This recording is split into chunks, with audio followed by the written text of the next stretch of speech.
Coucou tout le monde, alors aujourd'hui on se retrouve pour une vidéo update lecture, donc je vais vous parler de 3 lectures terminées. Alors il va y avoir un roman et 2 graphiques. Alors on va commencer par un petit roman, donc c'est Les Portes Perdues de Sinan Maguire chez Pygmalion. Alors c'est un court roman, il fait 190 pages à peu près,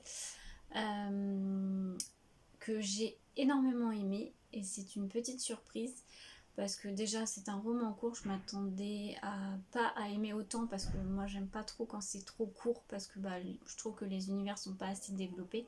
À savoir que ça c'est un tome 1, je ne le savais pas au départ mais c'est marqué juste derrière. C'est le tome 1 donc les enfants indociles. Donc on va partir, c'est un peu particulier comme histoire, on va suivre Nancy, une jeune fille qui a vécu une aventure, qui a été dans un autre monde, qui est passé par une porte, qui a été dans un monde parallèle, je sais pas trop, et qui en est revenu. Alors le temps s'écoule pas de la même façon dans les deux mondes, on va dire. Là où elle était, ça a duré peut-être quelques heures, quelques jours. Par contre, quand elle est revenue, elle s'est rendue compte que ça faisait plusieurs années qu'elle était partie. Donc voilà, donc ses parents l'ont retrouvée, et du coup elle a atterri dans une école particulière, enfin un pensionnat qui est tenu par une dame qui s'appelle Eleanor West. Et là en fait elle va apprendre que c'est pas la seule à qui c'est arrivé et qu'il y a d'autres enfants comme elle. Et voilà, il va se passer des choses. En fait il va y avoir une série de meurtres. Alors je pense que je spoil pas parce que je crois que c'est marqué. Alors,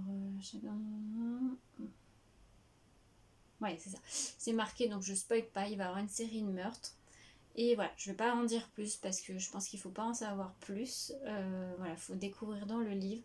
Par contre, attention, c'est vraiment pour les adultes. Je ne pensais pas que ça allait être aussi gore entre guillemets. Il y a quand même des choses qui se passent, c'est particulier. Surtout une scène qui m'a fait un petit peu ouh, je pensais pas que ça se passerait comme ça. Donc moi je dirais que c'est plutôt un thriller adulte fantastique avec un côté fantastique parce que le côté fantastique pardon, est bien présent. Mais franchement, j'ai beaucoup aimé, c'est une très bonne surprise. Je dirais le tome 2. Faut savoir que ce petit bouquin quand même coûte 19,90 €, ouais c'est ça. Je trouve ça un peu cher, mais bon, après malheureusement les grosses maisons d'édition. En fait, le prix me fait tiquer par rapport à la taille du livre. Voilà.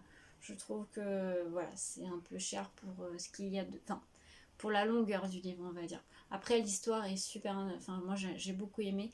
Ils le comparent à. Ils mettent une pépite littéraire qui mérite sa place parmi les classiques tels que Lewis Carroll et C.S. Lewis. Et effectivement, je trouve que comparé à Lewis Carroll, effectivement, c'est un peu particulier comme histoire. Et je trouve que la comparaison est bien là, en fait. Donc voilà, mais voilà, ça a été une très bonne lecture, j'ai beaucoup aimé, je le conseille si vous aimez ça. Attention par contre plutôt pour les adultes. Ensuite, on va passer aux 2 graphiques que j'ai lus. Alors, il y en a un, c'est une relecture, je l'ai relu parce qu'il y a le tome 4, oui c'est ça, tome 4 qui sort là ce mois-ci. Donc je me suis relu le tome 1, c'est la BD Sorceline, donc de Sylvia Douillet et Paola Antista. Donc le tome 1 c'est Un jour je serai fantasticologue. Donc c'est chez Vent d'Ouest. J'adore cette BD. Franchement, rien que les illustrations, je vais vous faire voir les premières planches. J'aime beaucoup, c'est tout à fait mon style. On va vous faire voir comme ça. Vous voyez, j'aime beaucoup le dessin. L'histoire, c'est du fantastique jeunesse en fait. Je vais lire le petit résumé parce que c'est très court et ça dit tout. D'aussi loin que je m'en souvienne, j'ai toujours aimé les animaux, mais pas les matous câlins ou les chiens fidèles. Non, moi ce qui me passionne, ce sont les dragons, les licornes, les monstres, les chimères. Bref, les animaux légendaires. En fait, on va suivre Sorceline qui veut devenir fantasticologue, qui veut étudier les animaux fantastiques.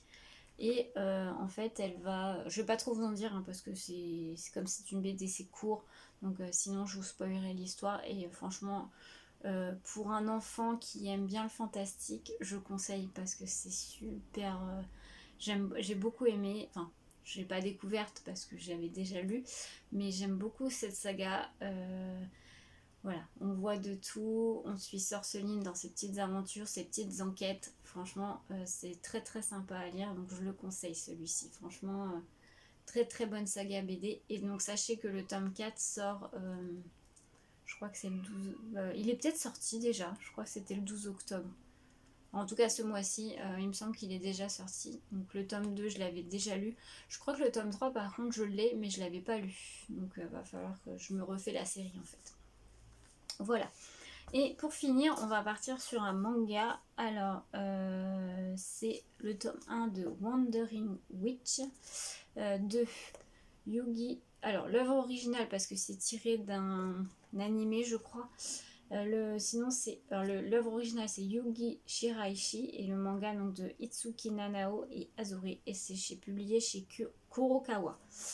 Alors là, j'ai bien aimé, mais ce que je n'ai pas. Le point négatif, on va dire, de ce manga, c'est que c'est des petites histoires courtes sur les aventures en fait de la jeune sorcière qui s'appelle Elaina. En fait, c'est une sorcière voyageuse, donc elle voyage de pays en pays, on va dire, et on va la suivre dans ces petites aventures. En fait, c'est pas une histoire qui se continue. Un chapitre égale un voyage différent. Je pense que c'est ça qui m'a un peu déçue parce que du coup, un chapitre c'est court et on n'en apprend pas assez sur le pays ou l'univers qu'elle traverse ou même la civilisation. Voilà. Voilà, pour moi c'était trop court. Après sinon c'était plutôt sympa. On suit cette jeune sorcière qui va découvrir plusieurs civilisations. Elle va rencontrer plusieurs personnages assez différents. Elle va apprendre les coutumes de là où elle est.